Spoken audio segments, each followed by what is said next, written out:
Dear students, I read the lesson and you listen carefully until you understand it well. Then you too read it loud. When you become perfect, record your reading and send it to me for correction. Class 4 English Unit 1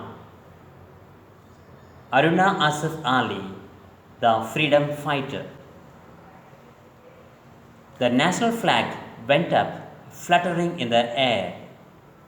All looked up and saluted, which was followed by the singing of the national anthem, Janagana Mana. A small group of children sang a few patriotic songs, and Tara's grandmother gave a short speech about India's freedom struggle. All the while, Tara stood beside her grandmother. All the people who had gathered keenly listened to what the 90-year-old freedom fighters said. Their hearts were full of pride as they looked up at the flag. Soon, sweets were distributed.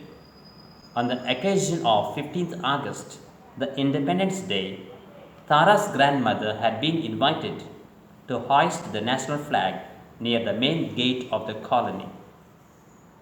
She was the senior-most resident of the colony and had been a freedom fighter as a young girl. Tara often listened to her detailed descriptions of the freedom struggle of India. On the way back, Tara said, "Grandma, you spoke very well, but tell me about the leader who inspired you the most in those days." Grandmother smiled. "Aruna Asif Ali inspired me the most." Tara further asked, "Please tell me about her." They had reached home by then. As they sat comfortably on the sofa, grandmother said, "Aruna Asif Ali was born on 16th July 1908 at Kalka in Punjab in British India as Aruna Ganguly in a Bengali Brahmo family.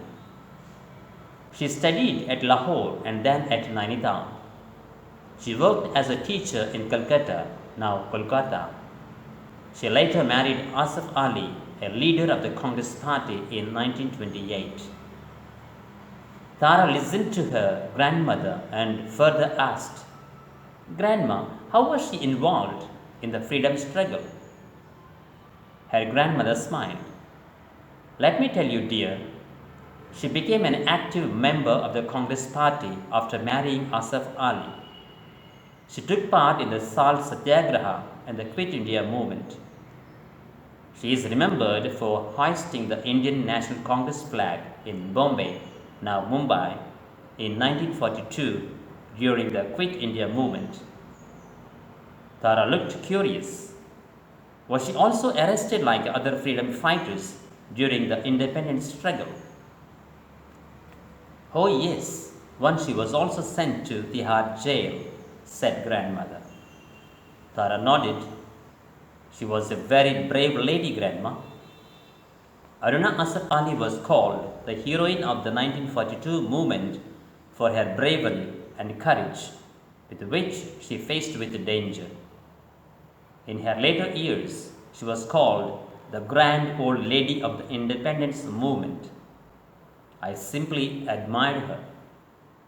She was awarded the International Lenin Peace Prize in 1964 and the Jawaharlal Nehru Award for International Understanding in 1991.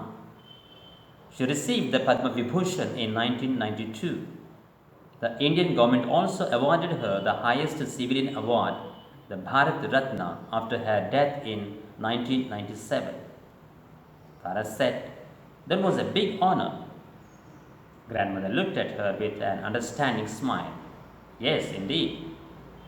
Though she left Congress and joined the Communist Party of India for a few years, she rejoined the Congress Party in 1964. She died in 1996. Though she was a woman, she achieved a lot in her lifetime. Remember, she was the first elected mayor of Delhi. Tara suddenly looked excited. Grandma, the other day we went to watch a movie, and somewhere on the way we crossed Aruna Asaf Ali Mark. Now I know after whom it has been named. Grandmother smiled. Yes, I used to read about her and took an active part in the freedom struggle. Tara said, Grandma, I am so proud of you. One day I will also do great things for my country. I will make you proud.